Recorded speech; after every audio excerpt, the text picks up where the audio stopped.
Hello everyone, it's Hannah here from Virtually Fluent. Today we are turning to the topic of modal verbs, those dreaded verbs in English. More specifically, we're looking at modal verbs of probability, possibility.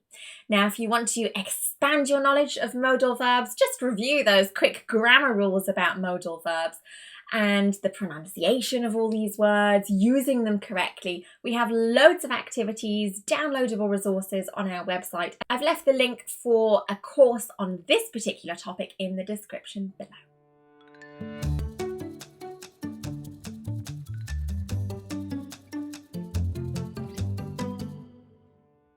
Now, first of all, I do want to point out that although some teachers talk about a difference between probability and possibility, I've kind of connected the two together here, and we're going to look at all of them on one scale. What we mean by these modal verbs is the likelihood of something happening, hence the probability possibility words.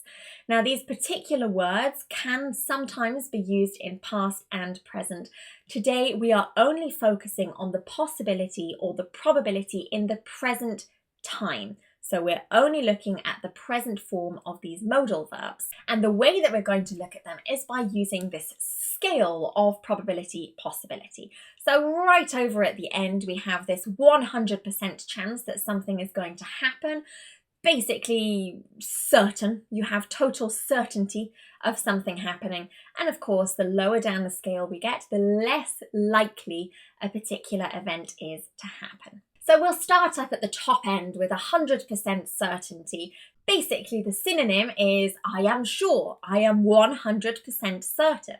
If this is positive, we'll say will, and this is negative, we would use won't. For example, she will be so happy to see you, contracted to she'll be so happy to see you, or in the negative, she won't be happy to see you. If we reduce that possibility ever so slightly, the next modal verbs are must in positive or must not, mustn't in negative. For example, he got an A star in his exam, he must be very pleased. Or he got an F in his exam, he mustn't be very pleased with that. These sort of social norms, social traditions make it more or less likely, you can kind of predict what the person is feeling by using this must or mustn't. Around about the same scale is can't, only the negative version, can't. A synonym for can't would be that something is impossible, which is why it's very, very close up to that 100%. For example, he has a meeting at 4 p.m, so he can't be available for the presentation. Now we're coming down the scale a little bit more, and this time we have should or ought to, and in the negative, shouldn't. Now, synonyms for these are to assume.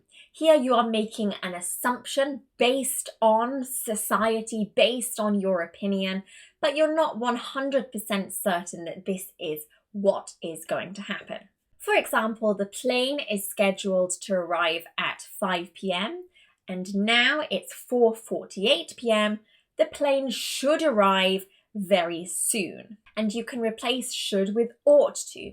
The plane ought to arrive very soon. Or negative, the journey shouldn't take any longer than 1 hour. Something just to be aware of here are the differences between should and will when we're talking about a negative event, something that has a negative feeling to it.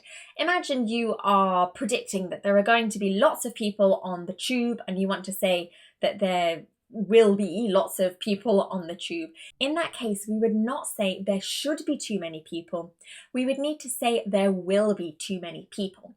It doesn't really matter the scale of possibility.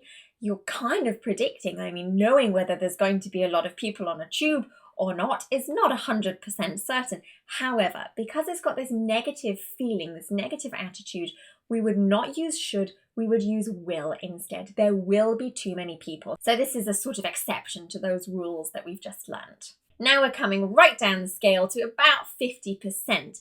Here, you're kind of using a synonym for to expect. It's a personal expectation.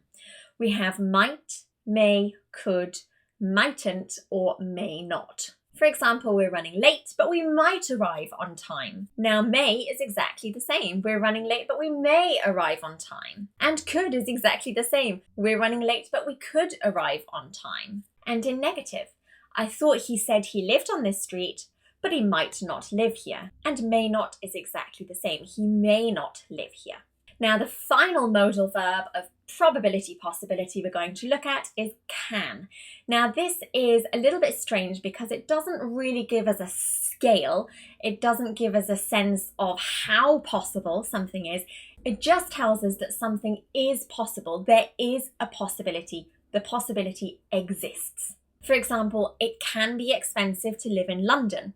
There is a possibility that it is expensive to live in London, but it's not telling us how strong that possibility is.